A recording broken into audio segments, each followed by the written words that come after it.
Muito bem, pessoal. Vamos falar hoje de pêndulos simples. Em que consiste o pêndulo simples, né? Você tem um graveto, né? E você amarra uma bolinha no outro extremo, uma bolinha pequena, e outro extremo do barbante, né? Perdão, falei graveto, não é melhor. Barbante, tá? Esse aqui é um barbante. Então amarramos uma bolinha e aqui outro extremo do barbante a gente pendura no teto, vamos dizer, né? Esse aqui seria o teto. E se a gente deslocar essa bolinha da posição de equilíbrio, que nesse caso a posição de equilíbrio seria quando essa bolinha está por aqui, né? Tá certo? Ele se está esse barbante se estende verticalmente, né, para baixo, aí estaria em equilíbrio. Então, se a gente tirar desse ponto para os lados, tá certo? Então, você observa que ele faz esse movimento oscilatório, né? Ele se move, né, tentando voltar a essa posição de equilíbrio inicial, mas como ganha certa velocidade, ele acaba passando para outro lado, né? E depois novamente volta, né? Passa pela posição de equilíbrio e como tem certa velocidade nesse ponto, continua e passa para outro lado. Então ele faz esse movimento, tá? Então ele segue essa trajetória. Essa trajetória que eu desenhei aqui, de cor amarela, seria, né, uma trajetória desse objeto, né, dessa bolinha. Seria um arco de circunferência, tá? É parte de uma circunferência essa trajetória, né? Cujo centro dessa circunferência seria justamente esse ponto fixo, né? Você lembra que aqui amarramos, né, o barbante, fixamos ao teto. Então esse ponto é fixo.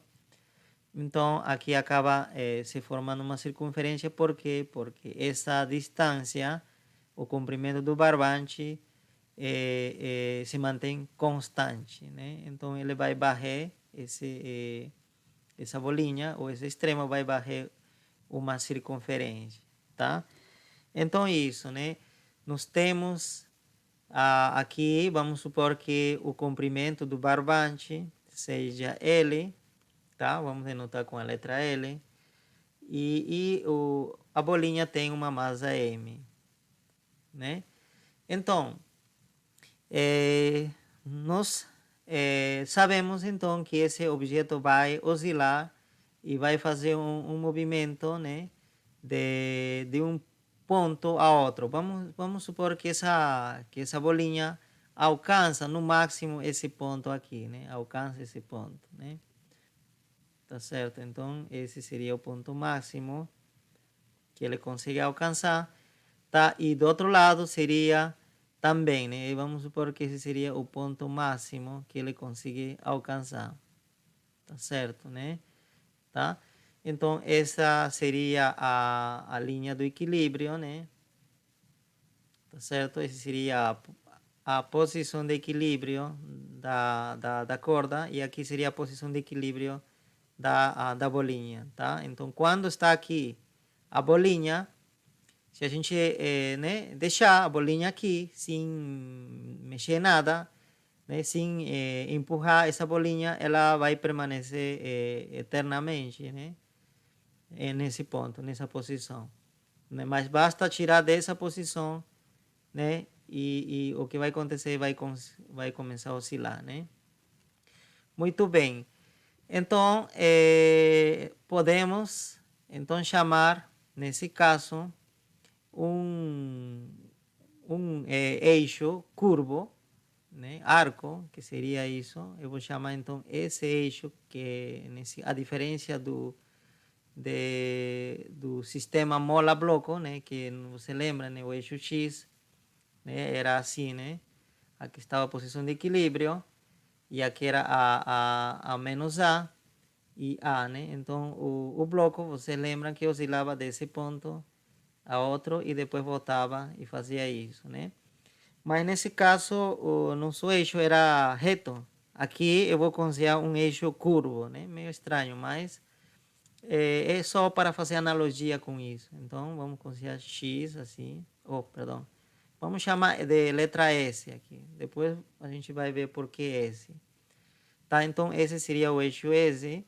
Então, o S varia, né? Em nosso caso, S varia, pertence, seria, né? S seria maior que menos A, tá? A seria novamente a amplitude e seria, S seria maior que menos A e menor que A. Tá certo? Então, a coordenada desse ponto, né? Nesse eixo curvo, seria menos A. Por quê? Porque aqui seria S0, né? Aqui seria S0. Então, aqui seria S igual a menos A. Tá certo? Menos A. Tá? Menos né? Porque está à esquerda desse ponto de posição de equilíbrio, à esquerda, e está a S ou A unidades. A unidade. Dizer que se a gente medir né, com uma fita métrica, esse comprimento deve medir esse valor, né? Esse valor A. E por que menos? Porque está à esquerda, né? Então, aqui o S deve ser igual a A maiúscula. Por quê? Porque está à direita, né? E também esse comprimento deve ser A. Tá ok? Então, S deve variar de menos A, né, até A. É dizer, que pode ser igual. Claro, tem que ser igual, porque esse ponto, você lembra que nós chamamos de ponto de retorno, né? Ponto de retorno. Ponto de retorno faz parte da posição desse objeto, né? Então, aqui, essa posição vai ser alcançada por essa bolinha, né? E aqui, mesma coisa, né? Então, esse também é ponto de retorno. Muito bem, então você já está vendo que se parece bastante, né, com o sistema mola-bloco, né? Esse era o sistema mola-bloco. Nós estudamos já nas aulas passadas, né? Então se parece. A única diferença é que esse é curvo, tá? Mas a gente vai tratar isso e vamos ver que não vai ser muito difícil também. Então não esqueçam dessa informação. Acho até importante salvar isso, né? Colocar em algum lugar. Vamos guardar por aqui, né? Muito bem. Lembrem que Z não poderia passar isso, tá? Eu coloquei aqui passando só para indicar o eixo, né? Aqui também o eixo continua. Só que nosso objeto, vamos supor que se move somente entre esses pontos laranjas, tá? Ok? Muito bem. E esse ponto rosa seria a posição de equilíbrio. Não se esqueça, né? Posição de equilíbrio. Posição de equilíbrio. Então, nessa situação, nós temos três pontos importantes.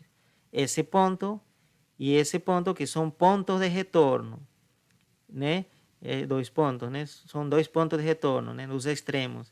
E nós temos o central, o meio, que é a posição de equilíbrio, tá? Então, não esquecer desses pontos importantes, né? Em que aparece, né, o objeto, essa bolinha. Muito bem. Agora sim, vamos tentar encontrar a equação de movimento dessa bolinha, né? Então, para isso, eu preciso definir esse ângulo que está aqui, né? Esse ângulo, tá?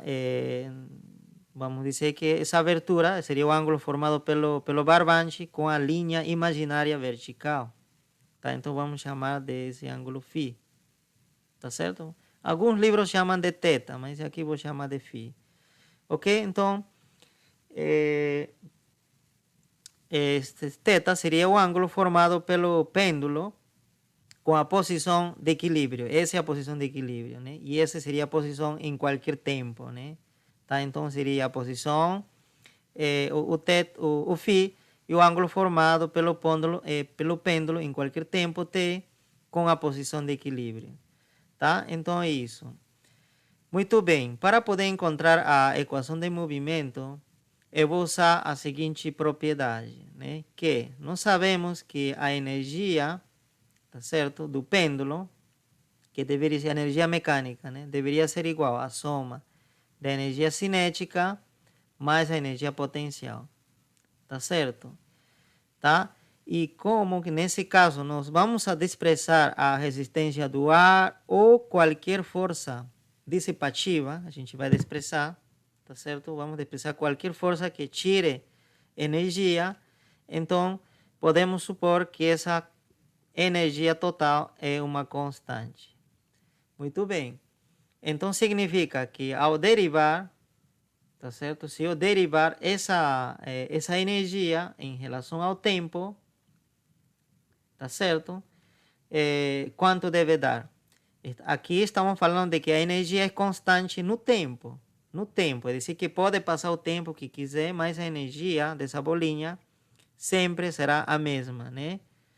Tá? Isso a gente também viu no caso do sistema mola-bloco. Nós comentamos isso, né? Que era constante também. Tá? Nesse caso, acontece a mesma coisa. Então, se a gente deriva vamos dizer, essa função que é constante no tempo, aqui até eu posso colocar mais explícito isso, constante no tempo. Tá? É dizer que pode passar o tempo, pode passar 1 segundo, 2 segundos, 1 hora, mais tempo, esse E vai continuar sendo o mesmo. Então, se a gente derivar isso em relação ao tempo, o resultado deve ser imediatamente zero. Então, esta equação já poderia me ajudar a descobrir a equação de movimento desse pêndulo. Vocês vão ver, tá? Então, é uma ferramenta bem interessante isso, né? De derivar a energia em relação ao tempo e igual a zero. Por que igual a zero? Porque é constante. Muito bem. Então, aqui bastaria simplesmente encontrar a energia. Então, vamos lá. Então, a energia... Vamos começar, então, com a energia cinética. Energia cinética, K. Então, a energia cinética do pêndulo deveria ser 1/2 da massa, tá certo? E a velocidade ao quadrado. Mas esse daqui poderia ser a rapidez também, né? Poderia ser simplesmente a magnitude, né? Porque está elevado ao quadrado, né? O sinal não vai fazer nenhuma diferença. Muito bem. Então, a velocidade, nesse caso, em que nosso eixo é esse, como seria? Seria derivada, eu vou colocar de outra cor, né? Derivada de S em relação ao tempo. Essa seria nossa definição da velocidade nesse caso, nesse sistema de referência. Mas por quê? Porque quando a gente trabalhou com sistema mola-bloco, aqui era, né, a nossa posição de equilíbrio, aqui era menos A e aqui era A, tá certo? Então, quando o bloco estava por aqui, por exemplo, então a velocidade desse bloco era a derivada disso, justamente, né, dessa coordenada em relação a tempo. Mas nós estamos substituindo esse x por quem? Por esse. Então, em vez de ser x, o que vai aparecer seria S. Então, por isso que seria S, tá? Muito bem. Continuamos, então, né? Agora, nós precisamos saber alguma relação entre esse e esse ângulo. Por quê? Porque é mais fácil medir ângulo que medir isso, tá? Porque para medir ângulo, você pode usar um transferidor aqui, né? Colar talvez na parede, né, um transferidor e você vê quanto se está deslocando angularmente, né?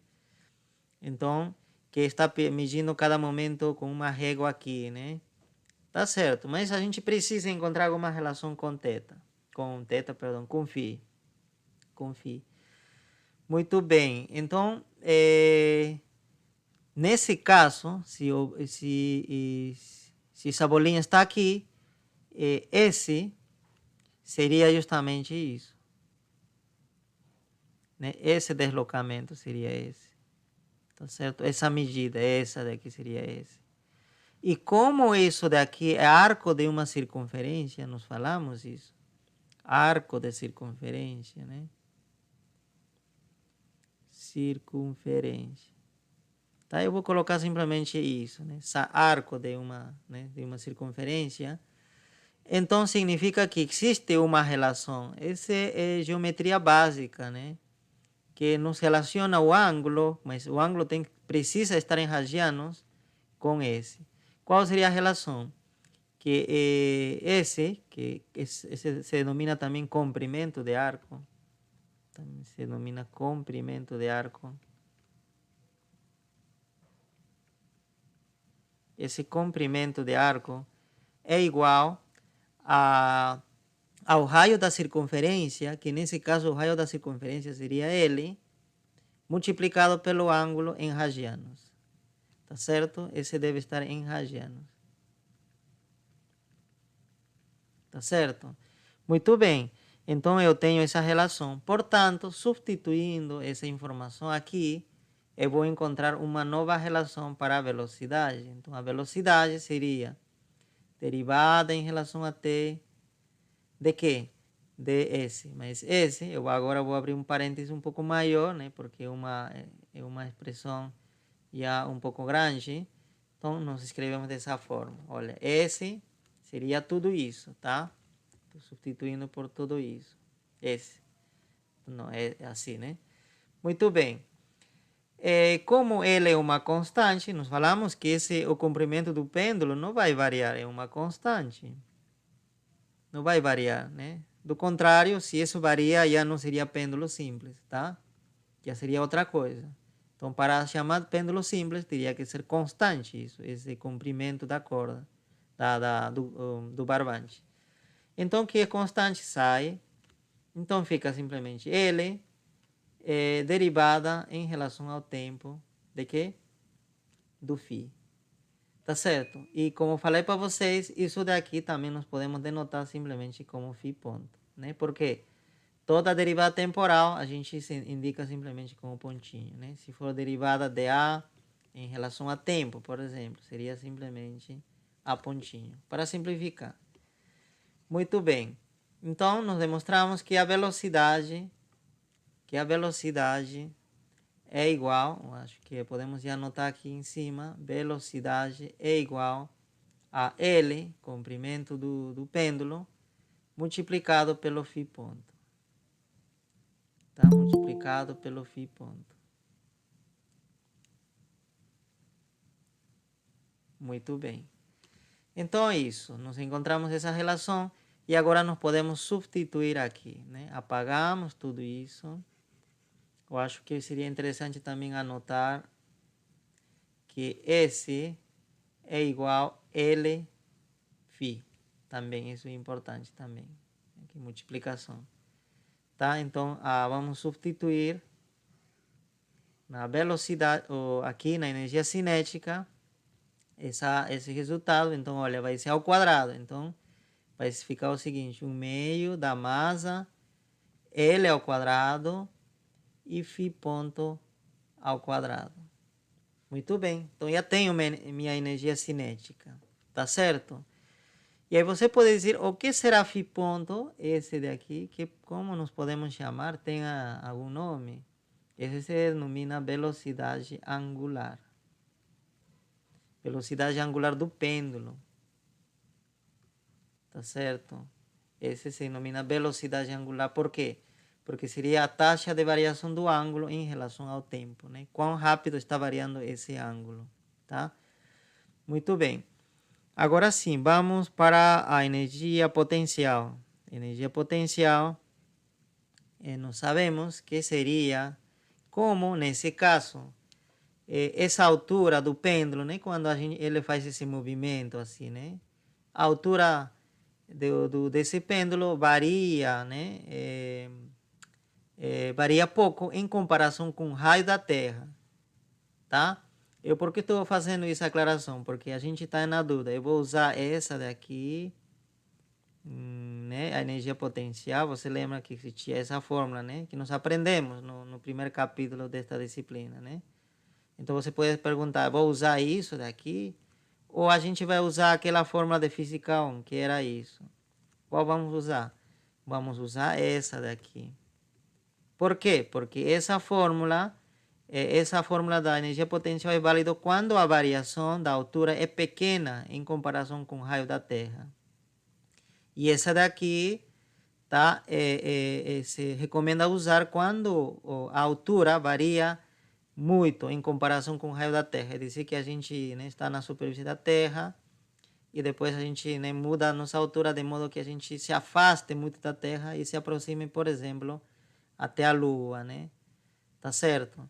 Né? Aqui eu acredito que era assim, né? Até a fórmula era raio da Terra mais altura, né? Então, quando essa altura varia muito, é muito grande, então a gente usa isso. Mas se essa altura é pequena, né, a gente quase não muda aqui de altitude, né? Porque justamente o que vai acontecer aqui é isso.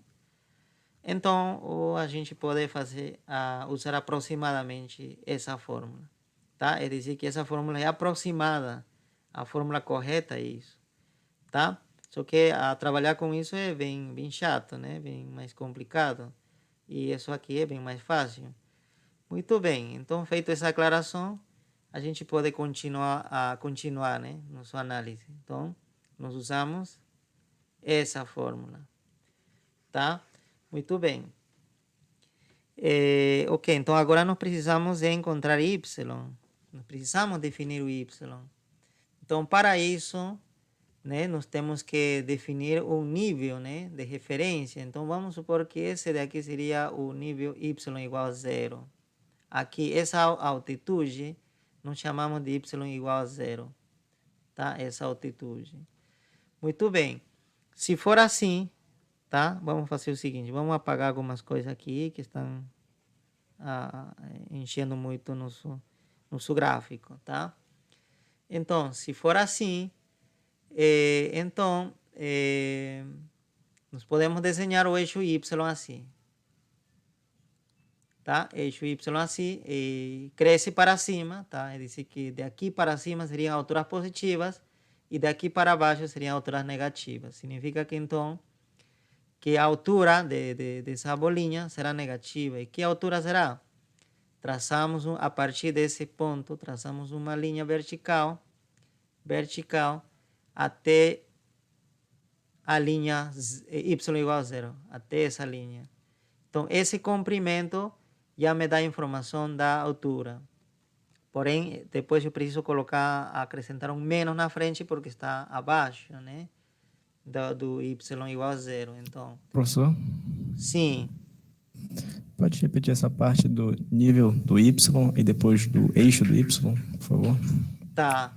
Então, nós precisamos, aqui aparece o y, né, para definir a energia potencial, né? Precisamos saber a altura, né? Essa seria a altura da bolinha, né? Do pêndulo, né? Da bolinha, dessa aqui. Então, e nos lembrem que esse y se mide em relação a um nível de referência, é dizer, que eu preciso fixar um nível. Pode ser esse nível, que vou chamar de y igual a 0. Tudo essa linha que está aqui, o teto, seria o nível y igual a 0. Então, o y maior que 0 significa que será acima desse nível, né?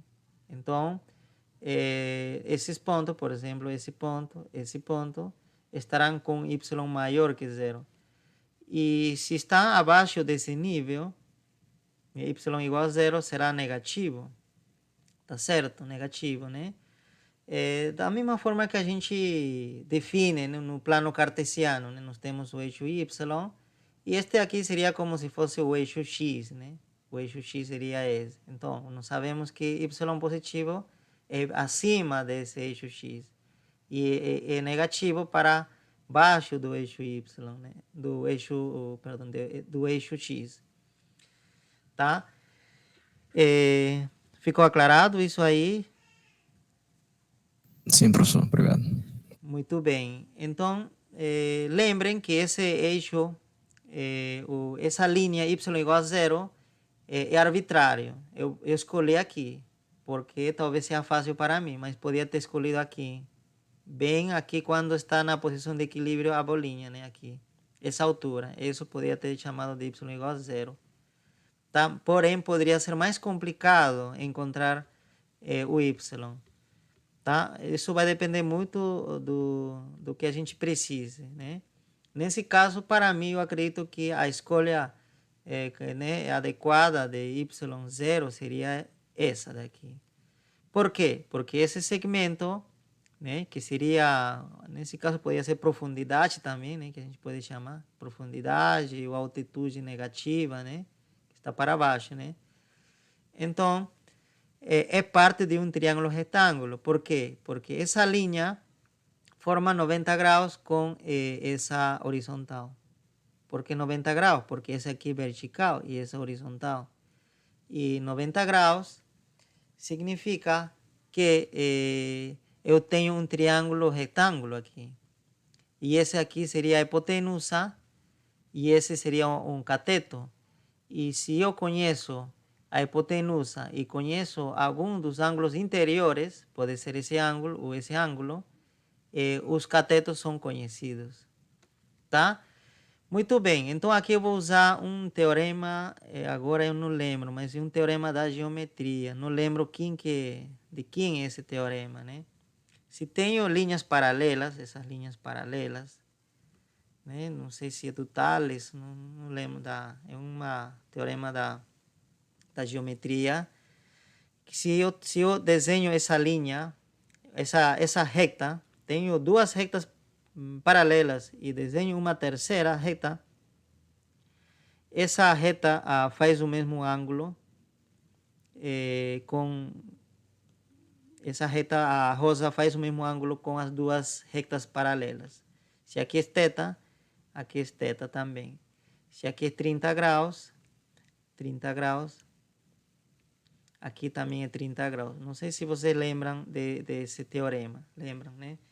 Muito bem. O que mais diz? Também diz que se aqui é 30, esse aqui também é 30. E se aqui é 30, aqui também é 30. Muito bem. Então, olha, essa linha, vamos aplicar então esse teorema aqui. Então, olha, eu tenho essa linha paralela com quem? Com essa vertical. Ambos são vertical, esse vertical e esse vertical. Eu tenho essa linha verde que está atravessando as duas. Então vamos prolongar isso daqui. Vamos prolongar essa verde. Vamos prolongar, assim, né? Continuar. Então significa, olha, que se aqui é φ, aqui também será φ. Tá certo? Por quê? Porque o ângulo que forma essa linha verde com essa rosa, e como essa amarela é paralela a essa rosa, então significa que a verde vai formar o mesmo ângulo com o amarelo. Então esse aqui também.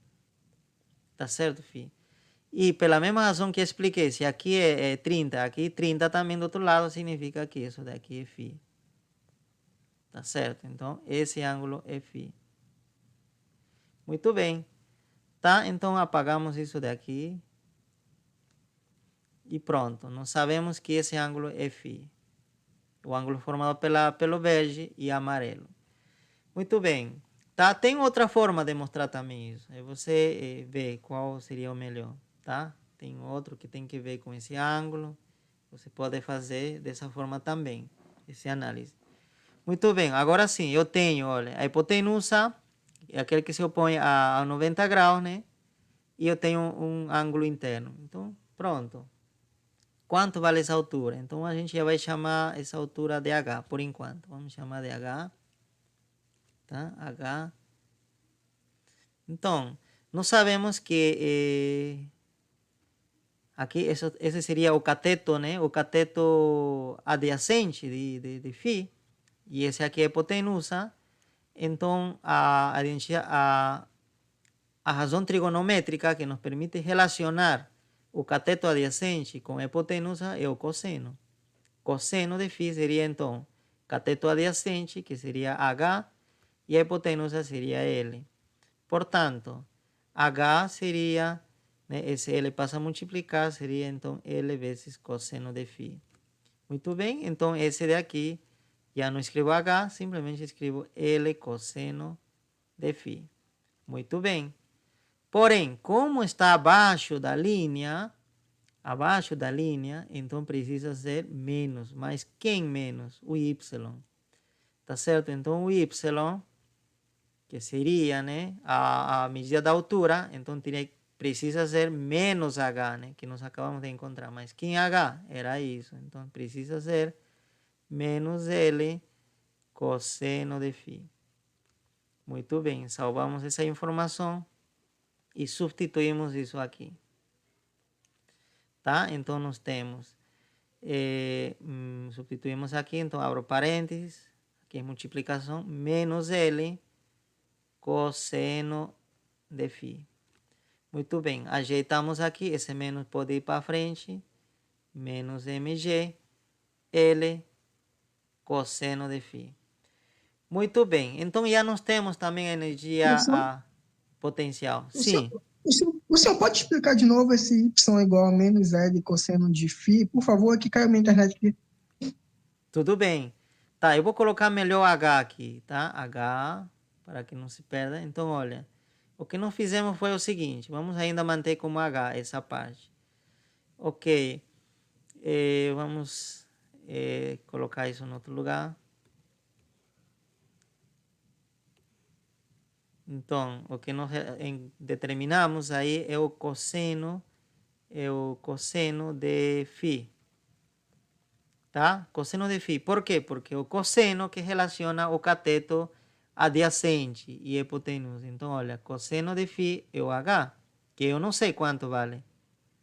E hipotenusa é L. Então, essa equação já me permite relacionar, olha, o ângulo que eu conheço e o L que também conheço. Então, isolando, né, esse L passa a multiplicar ao outro lado, então tenho o H, que é isso, tá? Então, esse comprimento vale L cosseno de φ. Muito bem. Agora, mas nós queremos de Y. O Y, né? Y seria a profundidade, né? Tá certo? A altura em relação a esse nível. Como está abaixo do Y igual a zero, então essa bolinha está abaixo, né? Então tem que ser negativo, porque isso, assim como está, é positivo. Assim como está, é positivo. Tá certo? Porque estamos tratando como se fosse comprimento, nada mais. Tá? Então é positivo. Então, para que seja altura, para que seja y, nós precisamos acrescentar um menos na frente do h. Então, menos h, então o y fica menos quem? L cosseno de φ. Muito bem. Então, esse é o resultado que a gente substitui aqui, né? Aqui era, né, y, né? Então, substituir e a gente encontra essa expressão para a energia potencial. Tudo bem? Entendi, obrigado. Tudo bem, então vamos lá. Então agora sim, vamos determinar a energia total, a energia mecânica, né? Que seria, então K, que seria isso, 1/2, aqui vamos acelerar já um pouco, 1/2 da massa, L quadrado, né? Φ ponto ao quadrado, e mais a energia potencial, que seria menos mg L cosseno de φ. Tá? Esse mais com esse menos vira menos, tá? Por isso que aqui vai menos. Muito bem, então nós precisamos derivar isso em relação ao tempo. Tá? Então vamos derivar. Então abrimos parênteses aqui, primeiro assim, né? Derivada em relação ao tempo de todo isso daqui, né? 1/2 massa L quadrado, Φ ponto ao quadrado, tá certo? Então a derivada é tudo isso. Então seria a derivada, né, do primeiro, que aqui seriam dois termos, né? Primeiro, então fechamos, e depois menos a derivada do segundo, né? Fechamos também aqui o parênteses. Muito bem. Aqui é constante, 1/2 é constante, m, massa também é constante, L também é constante ao quadrado, né? Então vai ficar simplesmente assim.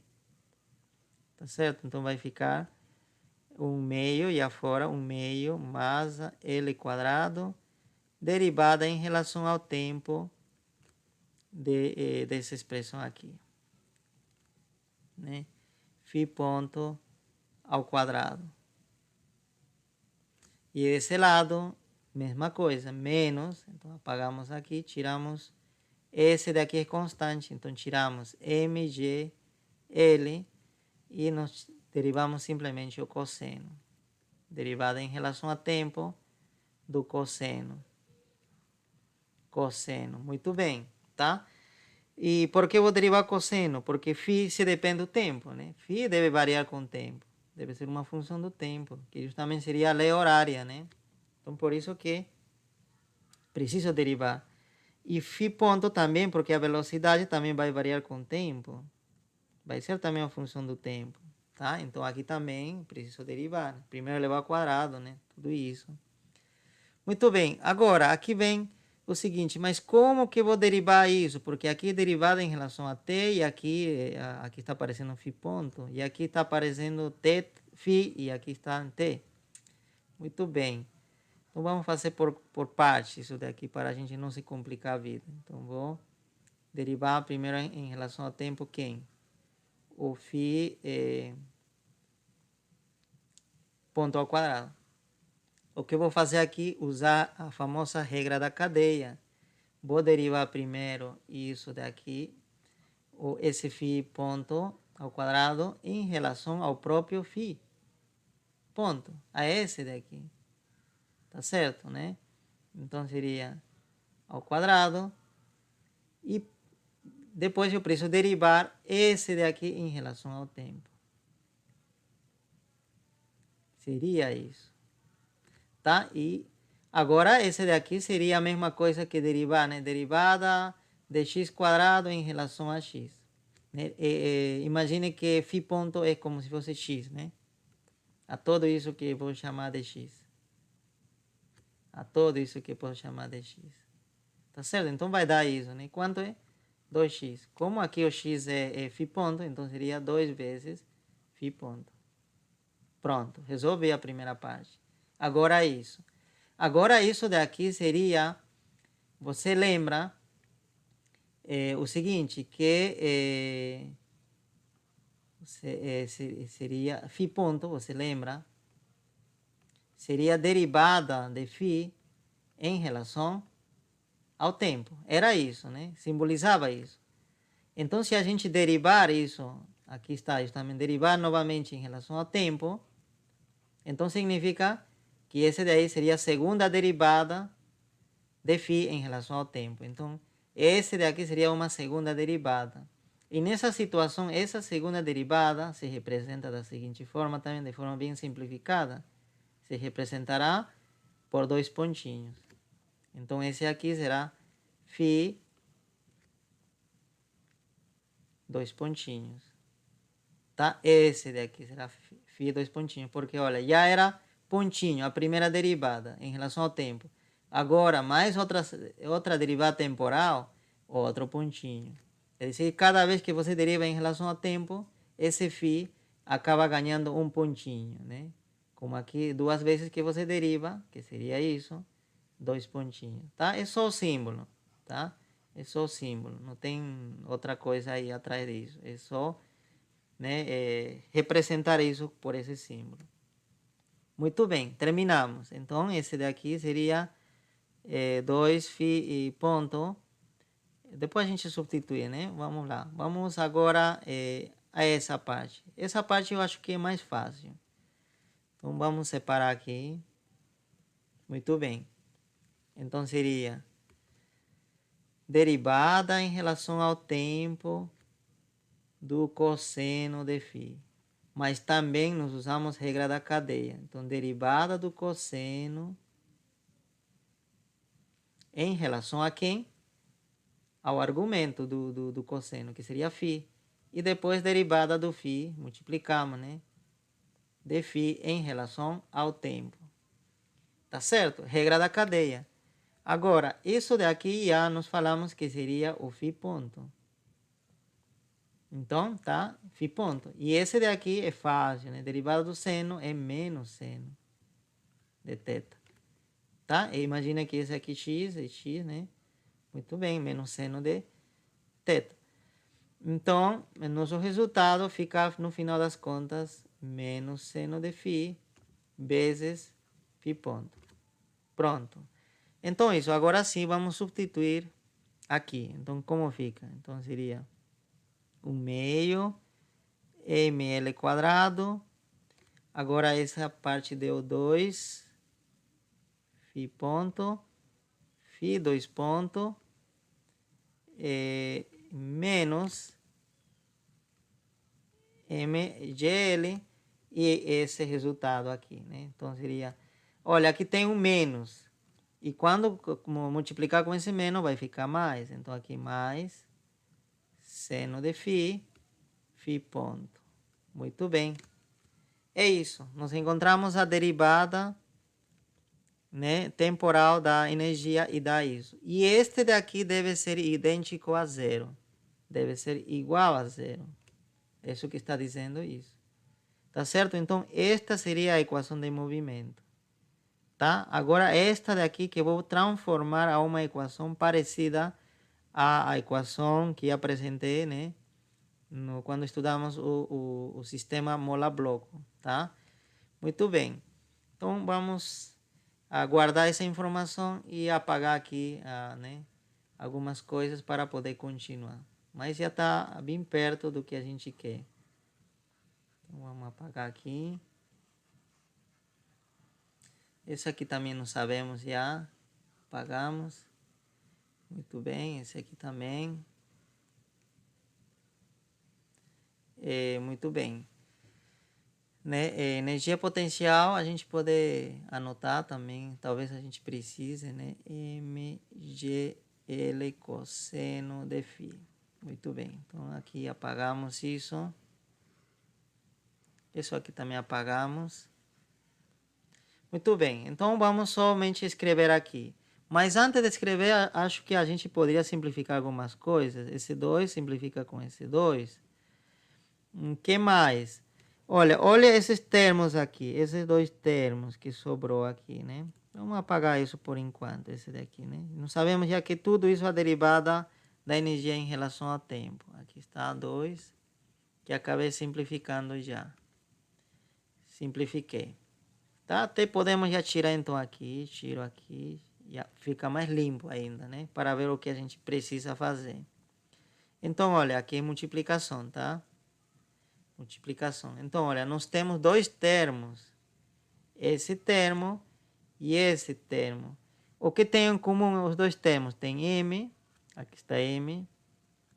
Tem L, mas claro, esse aqui não tem L. O que mais tem? Tem φ ponto e aqui também tem φ ponto. Então, esses três, L, né, está aqui, podemos colocar em evidência. Então, vou colocar em evidência o seguinte. Se vou puxar isso aqui, né? Continuamos aí. Então, vou colocar em evidência M, L. Não posso colocar em evidência L quadrado porque esse não tem L quadrado. E aqui existe somente um L por L. Então, um deles está aqui.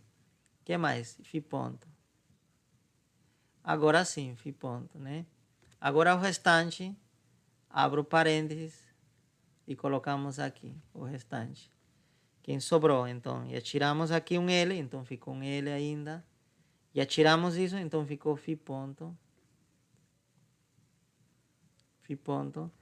E mais, aqui tiramos M, L, o G ficou. E aqui fica o seno também.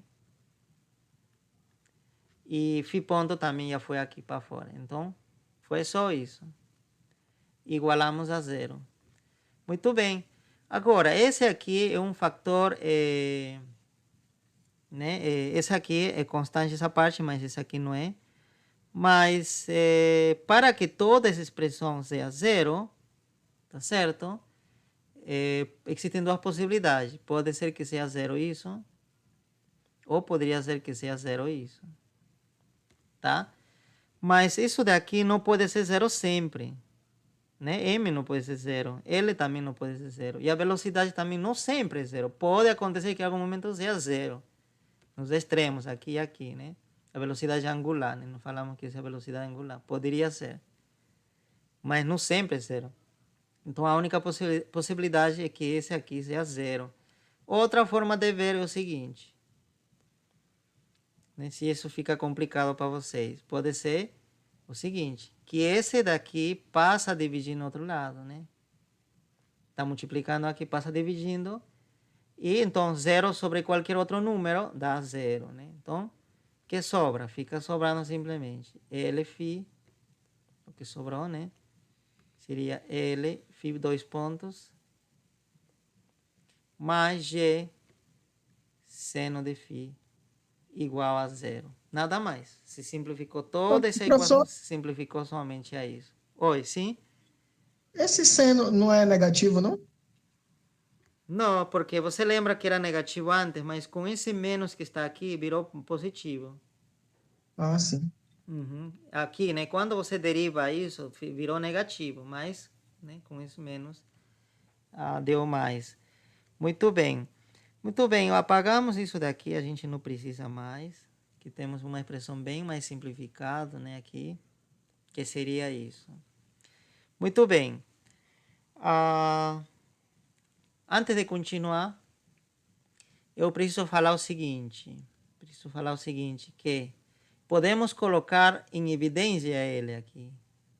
Mas para isso, né, esse L, colocar em evidência, mas para isso, a gente precisa multiplicar, que apareça aqui um L, né? Para também colocar em evidência, né? Porque não posso colocar somente em evidência um deles. Preciso colocar em evidência os dois. Tem que aparecer nos dois lados. Então, aqui e aqui. Se aparece aqui, estou adicionando aqui, estou multiplicando, então eu preciso dividir aqui. Para que isso com isso se simplifique e não altere nada, né, da operação. Agora sim eu posso colocar em evidência esse L que está aparecendo. Então, multiplicação. Então, φ ponto. φ dois pontos, perdão, mais. Agora esse daqui já foi em evidência, né? Esse e esse coloquei em evidência. Então, aqui ficou G sobre L, seno de φ, igual a zero.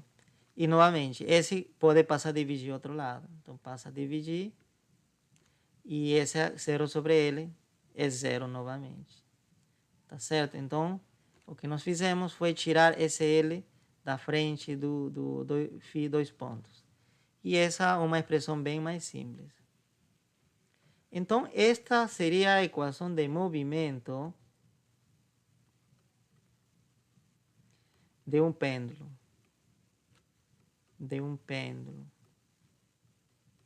Mas esse seria a equação de movimento de um pêndulo que faz qualquer ângulo, né?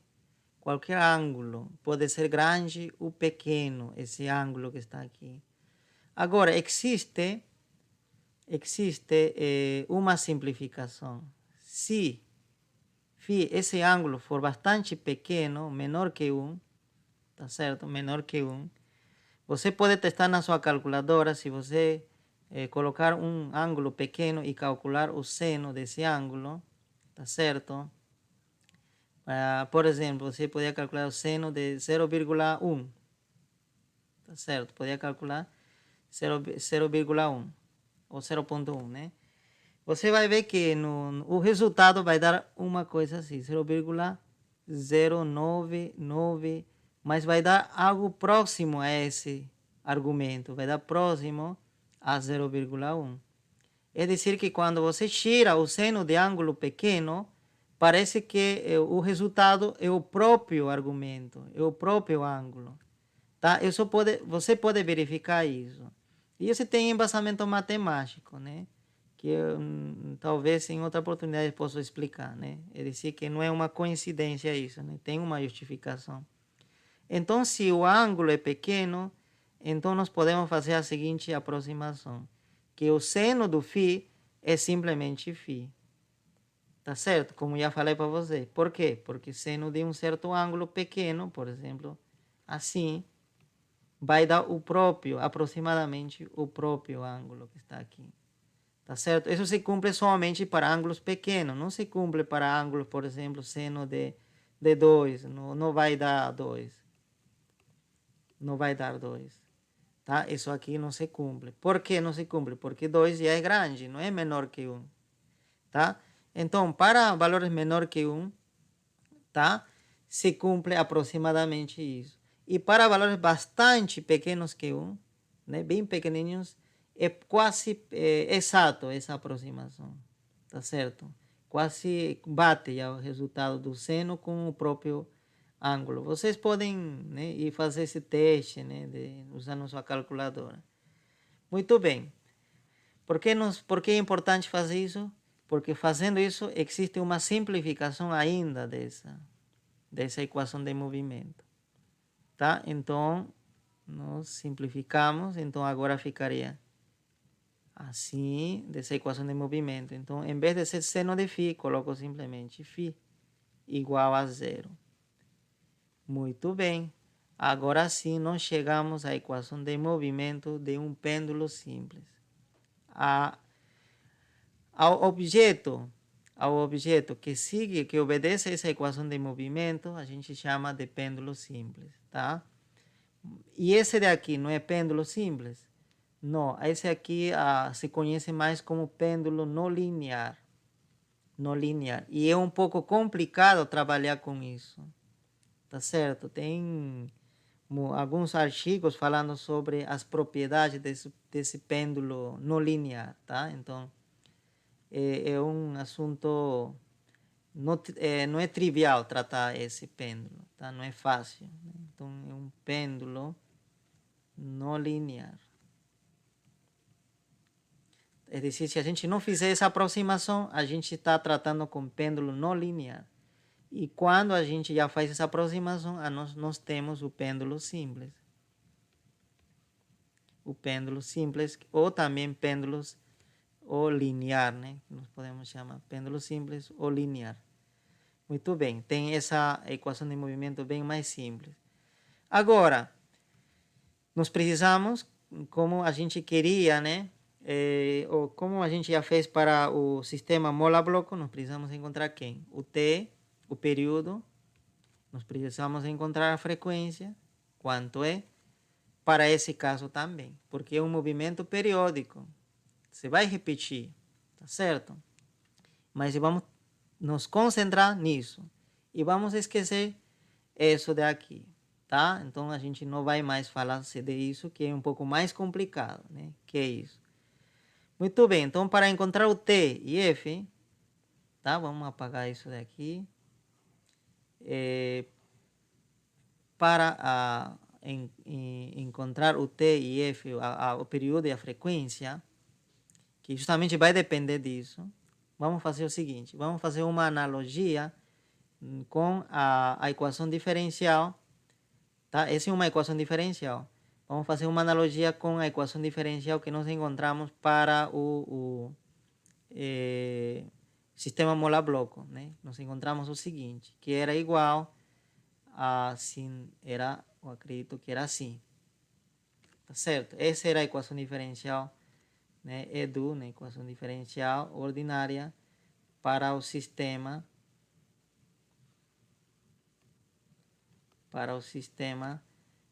mola-bloco.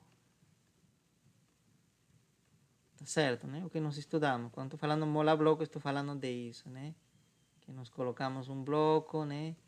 E aplicamos a lei de Hooke e tudo isso, né? E nós encontramos essa equação diferencial, né? Que justamente a aceleração era oposto, né? Da deformação, né? Que era a lei de Hooke, na verdade, né? Porque a aceleração tem que ver com a força, né? Muito bem. Se a gente fizer mandar isso ao outro lado, esse daqui, tá certo? Da forma como está, como que ficaria, né? Ficaria igual a menos GL, esse aqui, né? Passa ao outro lado, claro, em vez de ser seno, aqui vai ficar φ, e nós temos isso. E se você fizer uma analogia entre x e com φ, tá certo? E claro, o x ponto seria, né, o φ ponto. E se fosse φ 2 pontos, então o x 2 pontos, então seria φ 2 pontos. Se a gente fizer essa analogia, quanto vale o ômega ao quadrado? Aqui. Tá certo? Olha, esse daqui seria isso, tá? Tá certo? O todo com um ponto, né? 2 pontos. Completo, olha. Esse daqui é isso. E esse Ômega, daqui seria isso. ômega ao quadrado, no caso, seria menos G sobre L, né? E ainda não. Vamos prestar um cuidado. Esse menos precisa aparecer aqui também. E aqui também aparece. Então, tem que deixar de lado o menos. Então, o ômega quadrado é aquele que está depois do menos. Somente isso. Esse daqui seria ômega quadrado. Então, ômega quadrado seria G sobre L. Então, ômega para o pêndulo simples seria raiz quadrada de G sobre L, né? Porque esse 2 passa ao outro lado como raiz. Claro, passaria mais menos, mas nós consideramos sempre o positivo. Tá certo? E como o período, você lembra, o período era, acredito que era 2π, né? Nós mostramos para o oscilador, para o sistema mola-bloco era 2π sobre ômega, tá certo? Era isso. Então, substituindo essa informação aqui, o período seria simplesmente o seguinte, seria raiz 2π, e aqui raiz de ômega, que seria G sobre L. Se você preferir, esse daqui poderia ir multiplicar o numerador, mas nesse caso precisamos inverter essa ordem. Então seria L sobre G. Muito bem. Então esse é um resultado muito importante. Estamos chegando aos resultados que nos interessam. Tá certo? Então este daqui é o período com que oscila o pêndulo. É dizer, que gastaria esse tempo para quê? Para que faça um ciclo, uma ida até vamos dizer que começa aqui, né? Uma ida até o outro, este ponto de retorno, e depois voltar à sua posição original. Esse é um ciclo. Então, o tempo que ele gasta é isso. É dizer, que o tempo que ele gasta depende somente do comprimento do pêndulo, desse barbante, né? E depende da aceleração da gravidade na Terra. Tá certo? Depende somente disso. E não depende da massa. Você viu aqui que a massa do pêndulo não interfere nesse período. Tá? Então, esse é um resultado interessante. Agora, você quer calcular o período. Perdão, a frequência. E a frequência, você lembra que seria o inverso do período. Então, pronto. Então, você já pode saber todas você pode determinar todas as quantidades associadas ao pêndulo, né? O período, a frequência angular, tudo, né? E agora, e a lei horária? Tá, então para isso vamos apagar isso, já, né? Esse aqui a gente não precisa mais. Aqui também a gente não precisa mais. E a lei horária? Lei horária também, da mesma forma que a gente descobriu para o sistema mola-bloco, lembrem, né, que o sistema mola-bloco, então você lembra que era x igual a amplitude a cosseno de ômega t, né, esse ômega, mais delta, em nosso caso, em vez de ser x, será φ. Então, a lei horária será φ igual a amplitude, aqui considerei a amplitude, mas tem que ser amplitude angular, né? Porque aqui eu coloquei a amplitude, espacial, né? Assim, usando o eixo Z, mas aqui não estamos trabalhando com ângulo. Então, vamos supor que o ângulo máximo que ele se abre, né? Quando chega a esse ponto de retorno, esse ângulo seja φm, seria o ângulo máximo, a amplitude, né, angular, tá certo? E mesma coisa quando chega aqui, também seria esse mesmo ângulo, né? Claro, para esse lado negativo, menos, né? E para esse lado positivo. Então aqui seria, em vez de ser A, seria esse daqui, amplitude angular, esse máximo ângulo que se abre para os lados, multiplicado pelo cosseno de ômega t. A única diferença é que ômega agora vai ser isso. Já não vai ser ômega, né, do sistema molar bloco, que era K sobre M, eu acho, né? Era isso, né, para S. Mas no caso do oscilador, do pêndulo simples, é isso. Muda, né? Tá certo? Parecido, né? Mas é diferente, né? Tá? Então, mais delta. Muito bem. Esse seria a lei horária, então, pessoal. Tá? E esse daqui vai depender das condições iniciais, né? De onde você libera, com que velocidade você libera, e vai depender. Esse delta também. Mas o ômega vai depender simplesmente do G e do comprimento do barbante, né? Muito bem. E a velocidade? A velocidade angular, φ ponto, seria então, derivamos isso daqui, né? Seria a derivada disso em relação ao tempo. Tá certo? Então, se a gente derivar, a gente vai encontrar assim uma constante. Esse aqui usamos regra da cadeia. Então, derivado do cosseno vai ser menos seno. Então, vem um seno na frente. Agora, derivado do argumento vai dar ômega. Então, esse ômega fica aqui. E reorganizando, o φ ponto seria menos a amplitude angular. E esse ômega passamos aqui na frente, multiplicamos, vezes o seno de ômega t mais delta. Muito bem, e apagamos isso daqui, né? Ok? Então seria isso, né? Nós temos a velocidade angular e que mais? E o ângulo, a lei horária, né? Do ângulo, né? Aqui isso nos permite determinar a qualquer tempo o ângulo, né? A que posição angular está. E esse nos permite encontrar a velocidade angular com que está se movendo esse pêndulo. Ok? Muito bem. As unidades de velocidade angular também seriam radianos por segundo. Por quê? Porque é ângulo por unidade de tempo. Então, radianos por segundo. E ômega, a frequência angular, é também radianos por segundo. É decir, tem as mesmas unidades. Então, muita gente, às vezes, acaba se confundindo, tá? Acaba confundindo isso com isso. Mas tente você não confundir. Essa é uma coisa e é constante. A frequência angular é isso. Frequência angular, né? Que a gente chama. Frequência angular é diferente da velocidade angular. Esse daqui. Velocidade angular. São coisas diferentes.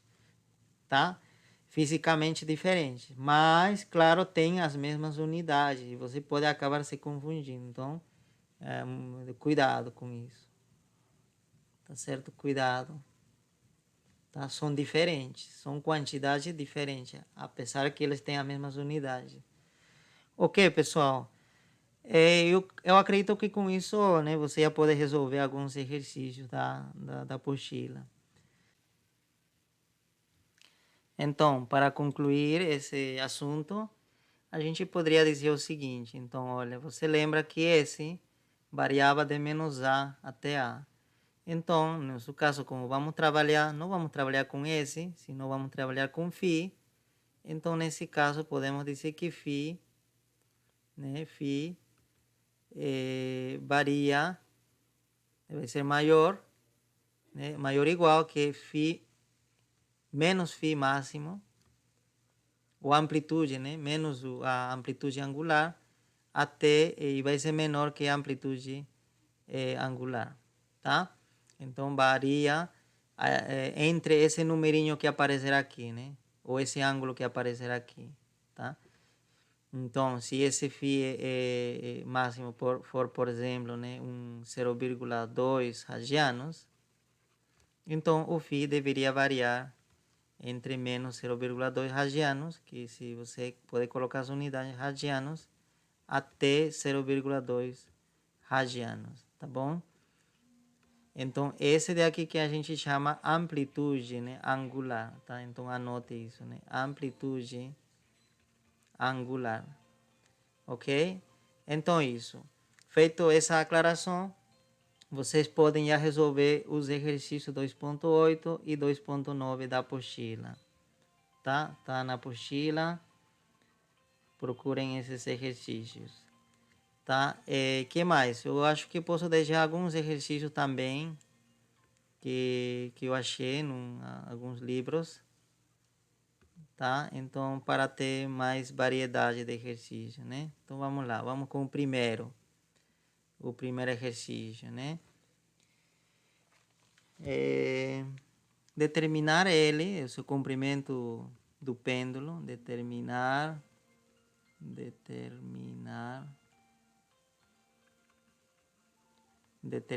ele, tá? Do pêndulo, simples, né? Cuja frequência, quando se t período for 5 segundos, tá certo? O período é 5 segundos. E que mais? E qual seria o período? Qual seria o t, tá certo? Se o pêndulo estivesse na Lua. Se o pêndulo estivesse na Lua.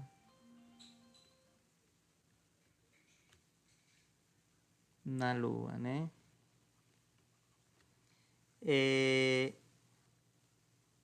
Em que a aceleração devido à gravidade na Lua, ou G-Lua, eu posso colocar aqui, né? É aproximadamente a sexta parte do G na Terra. Tá certo? Sexta parte, né? O G aqui é na Terra, né? Vou colocar Terra. Tá certo? Essa primeira parte aqui diz, né? Determinar L se o período é tanto. Então, significa que isso estava sendo na Terra. Esse experimento é na Terra. Terra. Tá certo, né? Então, você tem que usar aqui o G da Terra, né? Tá? E qual seria? Seria, vocês sabem, 9,8 metros segundos ao quadrado. Você pode usar esse valor. Tá? Agora está dizendo a segunda parte, né? Qual seria o T, o novo período, né? Com certeza não vai ser mais 5 segundos, não? Do mesmo pêndulo, né? Desse mesmo pêndulo. Qual seria o T se o pêndulo estivesse na Lua, em que o G da Lua fosse a sexta parte, né? Da Terra. É decir, você tem que dividir esse 9,8 metros segundo ao quadrado por 6, né? Entre 6. Então, aí você encontra o G da Lua. Muito bem. Segundo, se o período de um pêndulo, se T de um pêndulo simples, ou perdão, isso é 1,68 segundos quando, né, quando ele vale 70 centímetros, tá certo? Tá? O período, né? Se T é 1,68 segundos, quando ele, né, L do pêndulo é 70 centímetros, então, qual o valor do G? Qual é o valor do G no local onde se encontra esse pêndulo, né? No local onde se encontra o pêndulo.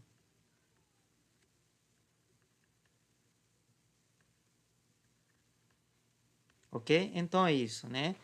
Nesse caso, você conhece T e conhece L. Você precisa calcular o G. por que estou fazendo, né, colocando esse exercício? Porque existe essa relação do T, né? Você lembra?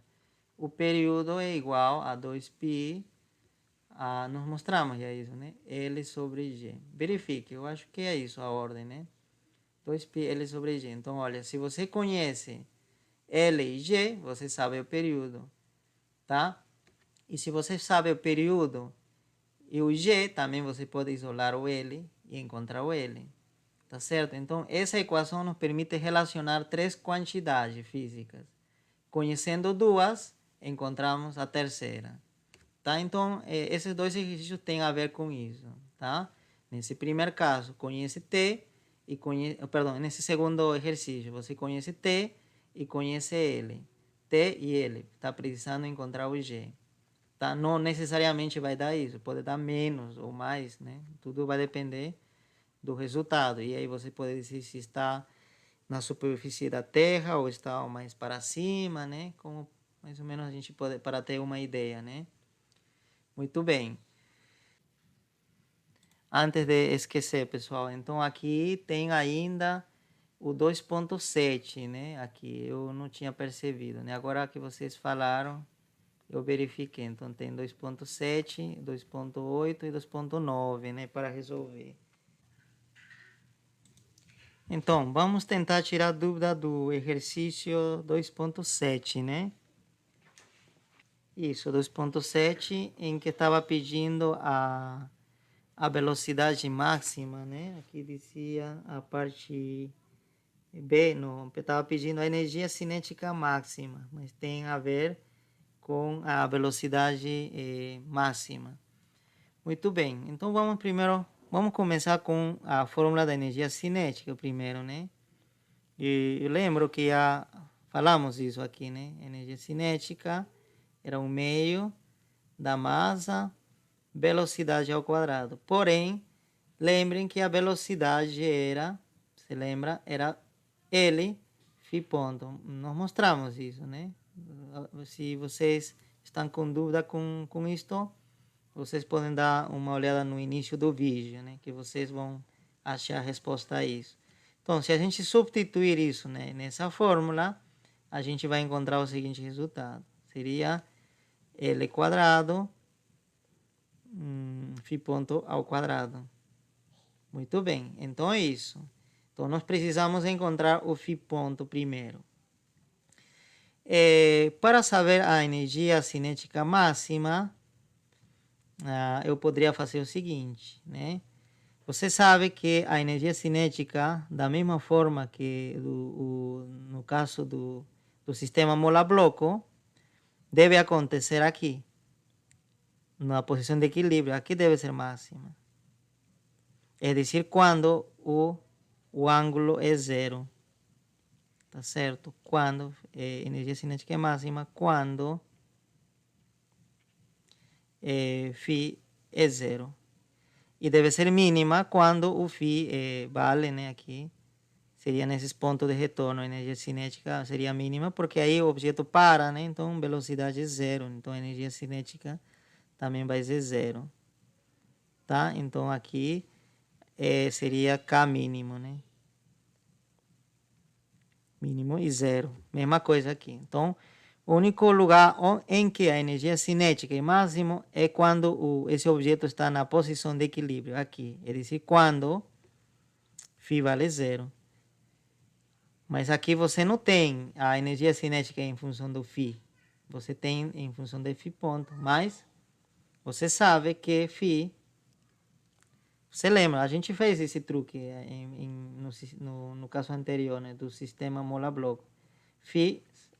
nós também já encontramos, era menos ômega, ou era, né, ou assim, né, amplitude angular, ômega seno, ômega t mais delta.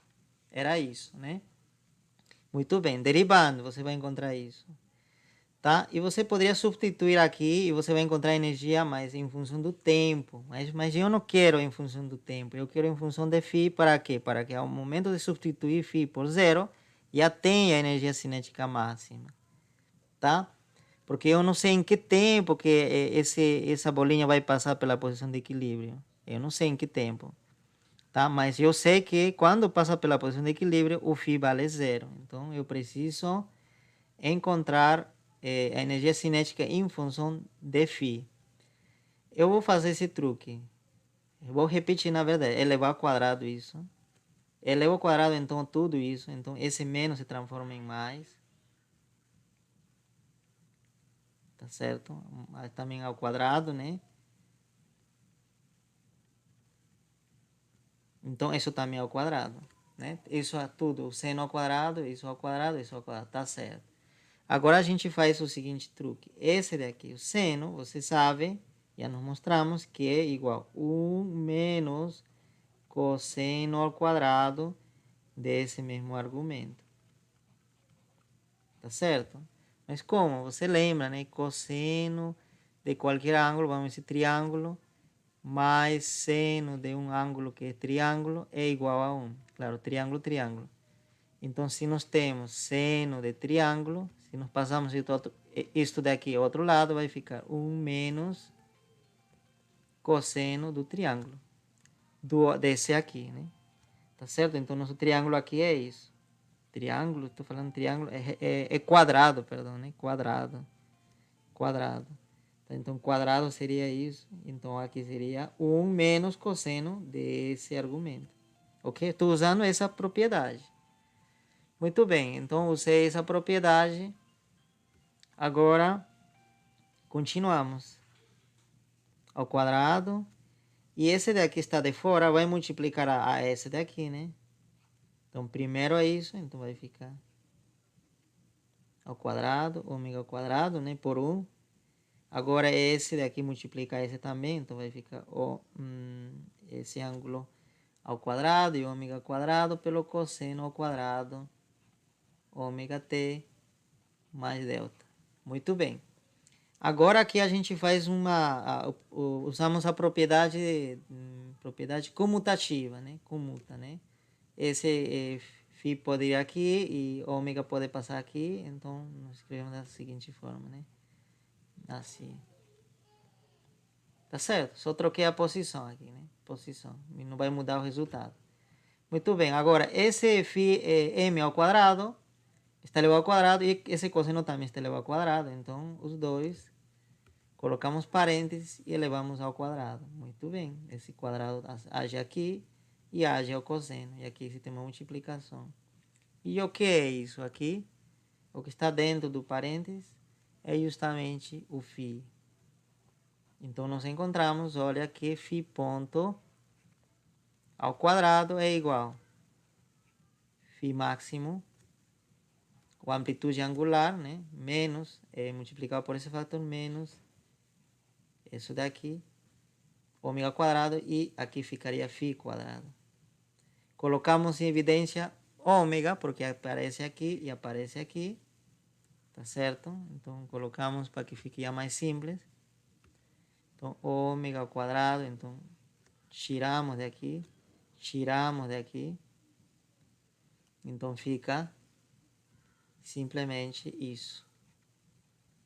Muito bem, olha, um resultado parecido que a gente já fez antes. Agora sim, olha, esse resultado eu vou substituir aqui para encontrar a energia cinética. Energia cinética, então, seria 1/2 da massa, L quadrado, e esse aqui, justamente isso, ômega quadrado, menos isso. Muito bem. Agora sim, marcamos essa equação que é muito importante e nós temos energia cinética em função de φ. Já não em função do tempo, nem φ ponto, nada disso. Em função de φ. E qual a vantagem disso? Que aqui fica fácil. Quando vai ser máximo? Como falei para você, quando é máximo a energia cinética? É quando φ vale 0, quando está na posição de equilíbrio. Então, K máximo, basta substituir o φ por 0. Tá certo? Até fica evidente isso aqui, porque olha, esse número, sempre, como está elevado ao quadrado, vai ser positivo. Sempre vai ser positivo. Então, qualquer número que for diferente de zero, sempre vai restar. Então, vai diminuir a esse valor. Mas a única maneira é que, para ser mínimo, precisa é que este aqui seja zero, né? Assim não vai restar nada. Por quê? Qualquer valor que for φ, ao elevado ao quadrado, vai ser positivo e vai restar a isso. Tá? Então, né? Essa é outra forma de ver somente aqui na equação. Mas a outra forma é vendo esse gráfico, né? Lembrando que a energia cinética máxima é quando φ vale zero, na posição de equilíbrio.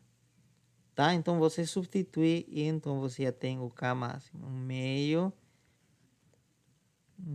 da massa, L quadrado, ômega quadrado e isso ao quadrado.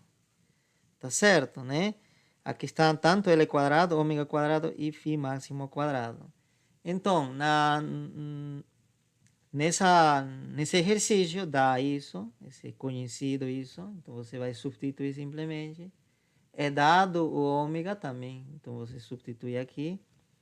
O L eu acredito que dá para determinar, né? Então, você substitui aí o L. Você vai determinar e calcula, você substitui aí. E a massa também é dado, então você substitui. E pronto, você tem o que você queria. Ok? Então, essa seria a forma de resolver esse exercício. Ok? Muito bem. Também você poderia aproveitar isso para saber qual seria a rapidez. Em algum momento está pedindo rapidez máxima. Rapidez máxima. Tá certo? Rapidez máxima. Então, imagina que está pedindo rapidez máxima. E quando vai acontecer a rapidez máxima? Também na posição de equilíbrio. E você sabe que rapidez, tá? Vamos lá. Rapidez, velocidade, né? Primeiro a velocidade era justamente L φ ponto. Tá certo? Φ ponto. E vamos a elevar ao quadrado isso a ambos lados. Então, eu tenho b quadrado, e aqui L quadrado, e esse aqui ao quadrado. Tá certo? Tá certo? Agora, L quadrado e esse φ quadrado é justamente, já nos calculamos que está aqui, então vai dar quanto? Ômega quadrado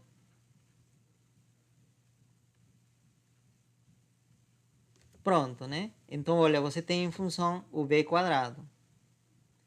Então, a rapidez máxima, ou rapidez, na verdade, rapidez, é raiz quadrada disso. Raiz quadrada de v quadrado. Tá certo? É dizer que seria a raiz quadrada disso. Então, seria a raiz quadrada de L quadrado, de ômega quadrado, desse ao quadrado, isso ao quadrado, né? De tudo isso. Tá certo? Então, se você quer máximo, que seja máximo, então você tem que fazer o quê? Anular o φ. Então, anulando o φ, calculando tudo isso, né? Tirando raiz, eu acredito que você já tem a rapidez máxima. Tá certo? Então, rapidez máxima, ou você pode, rapidez máxima, se pedir,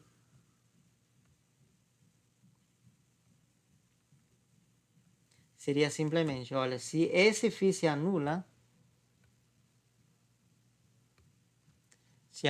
esse φ, zero, então significa que vai sobrar simplesmente esse φm ao quadrado. Então, como está a raiz, todos têm quadrado, então simplifica essa raiz com todo, né? Com esse. Então, vai ficar simplesmente L ômega, né? L ômega e isso. Essa seria a velocidade ou rapidez máxima. É positivo, tá? Rapidez é isso. É dizer, para calcular rapidez, o que você vai fazer? Eleva ao quadrado a velocidade e depois tira a raiz. Essa seria a rapidez. Tá, pessoal? É uma saída. Muito bem. Então, onde acontece a rapidez máxima? Aqui no gráfico? Aqui também, nesse ponto. E E a rapidez mínima onde? Aqui nos extremos. Aqui nos extremos, justamente. O φ vale quanto aqui nos extremos? Aqui vale φm. E quando você vai substituir aqui φ por φm, justamente essa parte se anula e tudo se anula e a rapidez fica zero. Tá? Então aqui também a velocidade é zero.